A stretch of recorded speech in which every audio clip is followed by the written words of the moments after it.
오늘은 흥선대원군에 대해서 해보도록 하겠습니다. 이제 흥선대원군은 고종의 아버지죠. 고종이 12살에 즉위를 하니까 1863년부터 1873년까지 대신 통치를 했는데 그 기간에 대해서 보도록 하겠습니다. 국내와 국외 정세에서 국내는 세도 가문의 왕권 위협과 백성 착취, 그렇기 때문에 왕권을 강화시키고 민생을 안정시킬 목표가 있었고, 국외적으로는 서구 열강 세력의 통상유고 막 이양선이 돌아다니고 러시아가 연해주를 차지함으로써 조선과 이제 국경선이 맞닿게 되죠. 그러면서 이제 이 열강 세력에 대해서 어떻게 대처를 할 것이냐 했을 때 흥선대원군은 통상수교 거부 정책을 택했다. 옛날 교과서에서는 세국정책이라고 나오는데 세국정책은 엄밀히 봤을 때 조금 맞지 않다 해서 요즘에는 통상수교 거부라고 불립니다. 그래서 흥선대원군은 국내랑 국외가 문제가 따로 나오기 때문에 따로 볼 겁니다. 그래서 먼저 국내부터 보도록 하겠습니다.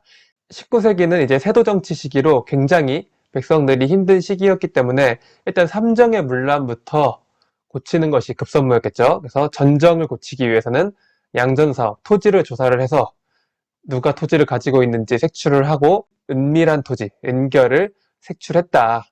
그래서 가진 만큼 세금을 낼 수 있게 양전사업을 실시했다. 그렇죠? 그리고 군정은 호포제를 실시해서 양반이건 백성이건 할 거 없이 집포자, 집집마다 포를 다 내라. 이것이 호포제입니다. 그래서 양반도 군포를 징수해라. 그래서 이게 양반의 어떤 불만이나 저항이 굉장히 심한 때가 있죠. 그래서 세금을 제대로 안 내고 자기 노비 이름으로 내고 어떻게 양반이 저 천한 것들이랑 똑같이 세금을 냈는 말인가 이러면서 자기 이름으로는 죽어도 안 냈어요. 내긴 내도. 그래서 호포제를 실시하기 전에는 면제층 노비는 세금 안 내니까. 그리고 절반의 양반들이 세금 안 냈어요. 전체 인구 중에. 나머지 15%가 전체를 다 내는 거야, 그러니까. 하지만 이제 호포제를 실시하면서 납부층 양반 양인들이 75% 가까이 되면서 5배 정도 되죠. 그러니까 세금을 내는 것이 5분의 1 정도 부담이 줄었다. 그렇게 보시면 됩니다.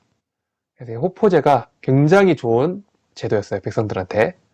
그리고 황국은 우리대로 받고 이렇게 하니까 아예 그냥 관리들이 운영하지 말고 지역민들 중에 제일 존경받는 사람들을 직접 뽑아서 너네가 스스로 운영을 해라 하는 게 사창제였죠.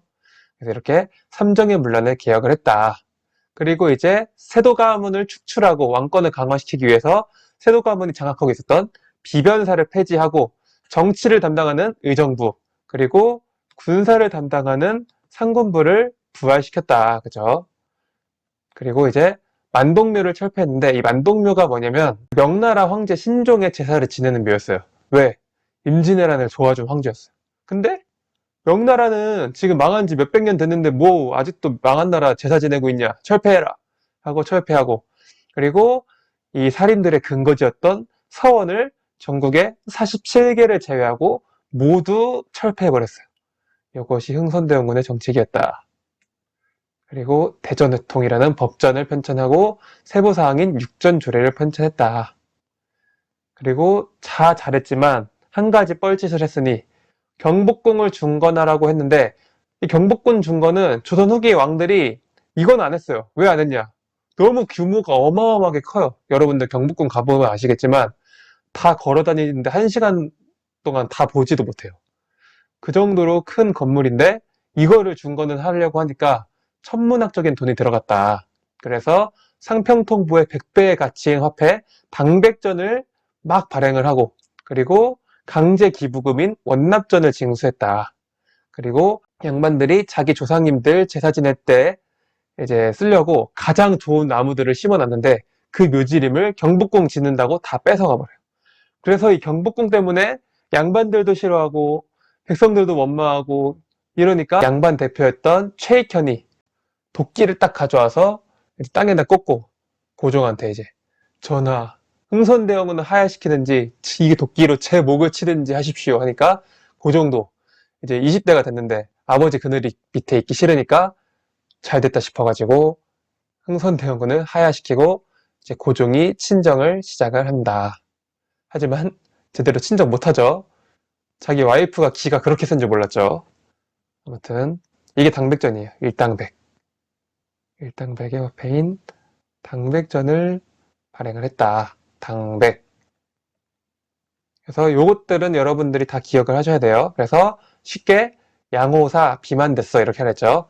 양호 선생님 비만됐어. 야, 양호사 비만됐어. 이렇게 하시면 됩니다. 이번에는 흥선대원군의 국외 정책을 보도록 하겠습니다. 국외 정책은 순서가 굉장히 중요해요. 그래서 병제, 병, 오신척. 유병제가 꾀병을 부린다. 병제, 병, 오신척. 병, 오신척한다. 병에다가 존칭을 쓴 거예요.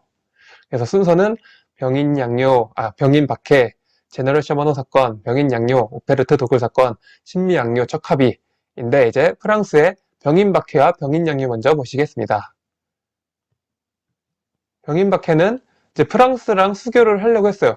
그러니까 흥선대원군이 세국 정책이 잘못됐다는 게 처음부터 막 대문을 걸어 잠근 게 아니라 프랑스 같은 나라랑 수교를 해서 러시아를 견제해 보려고 그랬는데 프랑스 선교사가 녹 이러는 거예요. 그래가지고 아 빡치네 했는데 마침 천주교 제사 문제가 또 올라와가지고 이 기회에 우리나라 천주교 신자 한 8,000명 정도랑 프랑스 선교사 9명을 탄압시켜버려요. 그래가지고 이 시기에 12명의 프랑스 선교사가 있었는데 3명이 탈출을 해서 본국에 잃는 거야. 그래가지고 프랑스에서 우리 선교사 9명을 죽였으니 조선 사람 9,000명을 죽이는 게 등가가 맞다. 이러면서 쳐들어온 게 병인양요입니다. 병인양요는 병인박해로 침략을 했죠. 강화도로 침략을 했고요. 그래서 이때 우리나라에서 문수산성의 한성근과 정족산성의 양원수가 활약을 했다. 그래서 요거 기억하셔야 된다. 문한, 정양. 다행인 게 받침이 똑같아요. 문한, 정양. 첫 글자만 보세요. 그래서 이제 프랑스가 베트남에서 막 반란이 일어났대.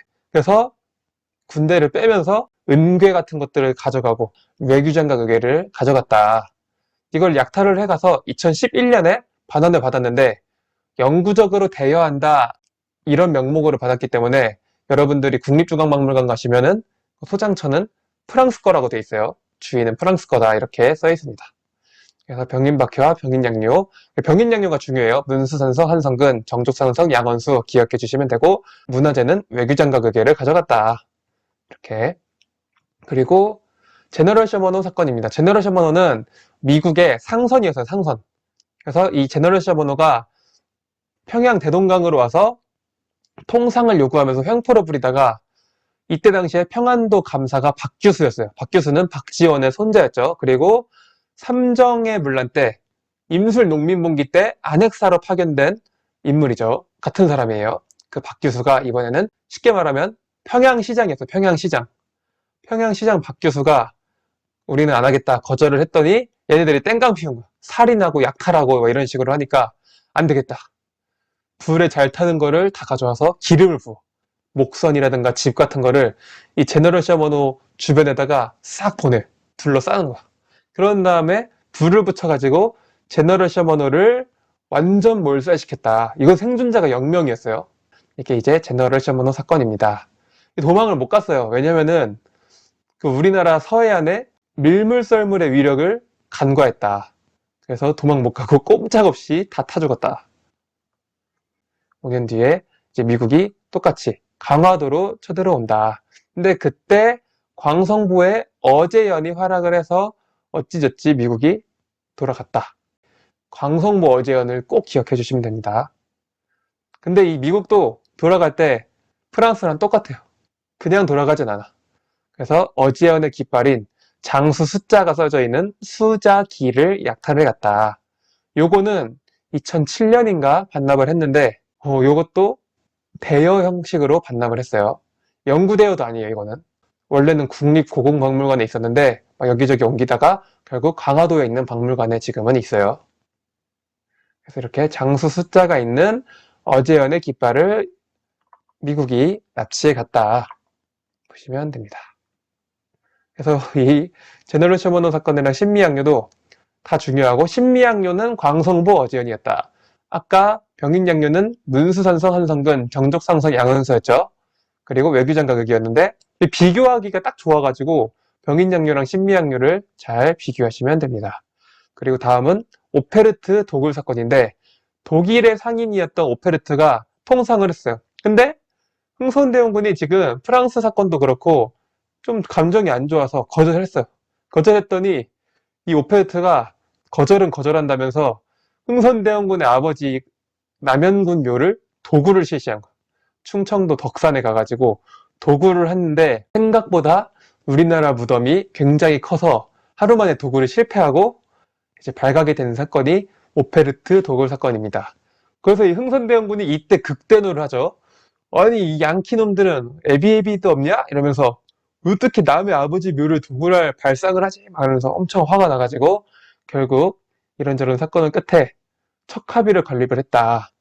서구 열강 세력의 침몰이 나서 전국 각지에 건립을 했어요. 한 개가 있는 게 아니에요. 여러 곳곳에 있어요. 그래서 이제 척하비 이렇게 생겼죠. 양이 침범, 비전즉화, 주화 매국. 양이 서양 오랑캐가 침범을 했을 때 비전, 싸우지 않는 건 즉 화친이고, 주화, 화친을 주장하는 건 나라를 팔아먹는 행위다. 병인년에 만들고 신민년에 건립했다. 그리고 여기는 이제 개야 만년 자손 이렇게 써 있어요. 우리 만년 자손들이여 경계하라 이런 뜻이에요. 그래서 이런 게 전국 각지에 있었다. 나중에 막 초등학교 운동장에서 발견되고 막 그러죠. 하도 많아서. 그래서 이렇게 순서는 병제병, 오신척. 그리고 제일 중요한 거는 병인양요랑 신미양요를 비교해야 되는데, 병인양요는 프랑스가 쳐들어오죠. 로즈 제독이 쳐들어옵니다. 로즈 제독. 신미양요는 이제 미국이 쳐들어오는데 로즈가 복수형이 돼서 로저스가 돼버리는 거예요. 처음엔 한 개였는데 나중엔 여러 개가 됐다. 그래서 강화도로 침략한 건 맞는데 세부적인 전투는 정죽산성 양원수, 문수산성 한성근, 요게 이제 병인양요.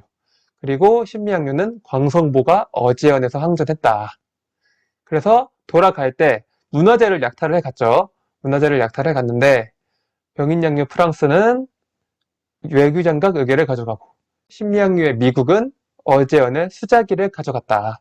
그리고 둘 다 반납은 하긴 했다. 대여 형식으로. 이렇게 보시면 됩니다. 오늘은 여기까지 보시도록 하고 다음 시간에는 조선의 개항으로 보도록 하겠습니다. 여러분들 수고하셨습니다.